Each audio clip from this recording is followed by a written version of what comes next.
खबर मूळ व्याधीचे आधुनिक उपचार आता आपल्या कवठेमहांकाळ शहरामध्ये उपलब्ध सुविधा आधुनिक लेझर मशीन दुर्बिणीतून तपासणी ऍडमिटची गरज नाही पोट विकार बुद्ध विकार यावर आयुर्वेदिक उपचार व सल्ला मूळव्याध फिशर भगंदर पायलोनायडल सायनस यावर लेसर व आयुर्वेदिक खात्रीशीर उपचार हार्निया अपेंडिक्स कान नाक घसा व स्त्रीरोग चिकित्सा गर्भाशय काढणे इत्यादी सुविधा आता आपल्या कवठेमहांकाळ शहरामध्ये डॉक्टर आलमगीर मुजावर यांच्या आशीर्वाद हॉस्पिटल मध्ये उपलब्ध। आमचा पत्ता दत्त मंदिर जुना Agalgaon road Kolekar petrol pump शेजारी कवठेमहांकाळ। प्रत्येक बातमीतील घटनेच्या वास्तविकतेची तुलना थेट पाहत रहा चांगली अपडेट। शहरातील कॉलेज कॉर्नर परिसरातील NS सोटी लॉ कॉलेजच्या प्रवेशद्वारासमोर पूर्व वैमनस्यातून विष्णू सतीश वडर वय वर्ष 23 राहणार वडर कॉलनी या तरुणाचा धारदार शस्त्राने वार करून निर्घुण खून करण्यात आला। गुरुवारी दुपारी 2च्या सुमारास ही घटना घडली। नूतन वर्षाच्या पहिल्याच दिवशी घडलेल्या या थरारक घटनेने परिसरात खळबळ उडाली। या प्रकरणी विश्रामबाग पोलिसांनी तत्परता दाखवत अवघ्या 2 तासात 2 संशयितांना ताब्यात घेतले। आर्यन हेमंत पाटील वय वर्ष 23 राहणार रत्नदीप हाऊसिंग सोसायटी कुपवाड आणि आदित्य प्रमोद वालकर वय वर्ष 21 राहणार राणा प्रताप चौक कुपवाड अशी ताब्यात घेतलेल्या संशयितांची नावे आहेत। याबाबत पोलिसांनी दिलेली माहिती अशी की संशयित आर्यन पाटील हा 1.5 वर्षापूर्वी छायाचित्रकार म्हणून काम करत होता। कॉलेज कॉर्नर परिसरात तो सतत येत होता। विष्णू वडर आणि आर्यन यांच्या 1.5 वर्षापूर्वी रागाने बघण्यावरून वाद झाला होता। त्यानंतर रागाने का बघितलास म्हणून त्याच्यावर NS लॉ कॉलेजच्या प्रवेशद्वारासमोरील चौकात 1 जुलै 2024 रोजी चाकूने हल्ला करण्यात आला होता।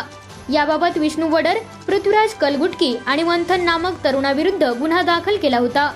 त्यानंतर काही महिन्यांपूर्वी पुन्हा एकदा त्यांच्यात वाद उफाळून आला होता। दोघांमध्ये सतत धुसफूस सुरू होती। 1.5 वर्षापूर्वी झालेल्या हल्ल्याचा आणि काही महिन्यांपूर्वी झालेल्या वादाचा आर्यन पाटील याला राग होता। लॉ कॉलेजच्या प्रवेशद्वाराबाहेर रॉयल टॉवर समोरील चौक म्हणजे टोळक्यांचा अड्डा बनला होता। तेथे विष्णू वडर साथीदारांसोबत सतत थांबत होता। गुरुवारी दुपारी 2च्या सुमारास कॉलेज सुटल्यानंतर तेथे वर्दळ होती। याच दरम्यान पूर्वीच्या वादातून आर्यन आणि त्याचा साथीदार आदित्य वालकर यांनी पूर्वीच्या भांडणातून चिडून विष्णू याच्याशी भांडण काढले। त्यांच्यात वाद सुरू असताना त्यांनी चाकूसारख्या धारदार शस्त्राने विष्णूवर हल्ला चढवला। डोक्यात, पोटावर, पाठीवर, हातावर आणि मांडीवर वार केले। हल्ल्यात गंभीर जखमी होऊन विष्णू खाली पडला। त्यानंतर हल्लेखोर पसार झाले। भर दिवसा घडलेला हा हल्ल्याचा थरार पाहून परिसरातील विद्यार्थी विद्यार्थिनी तसेच व्यावसायिकांमध्ये घबराट पसरली। दोन्ही कॉम्प्लेक्स मधील दुकानदारांनी पटापट शटर खाली ओढली।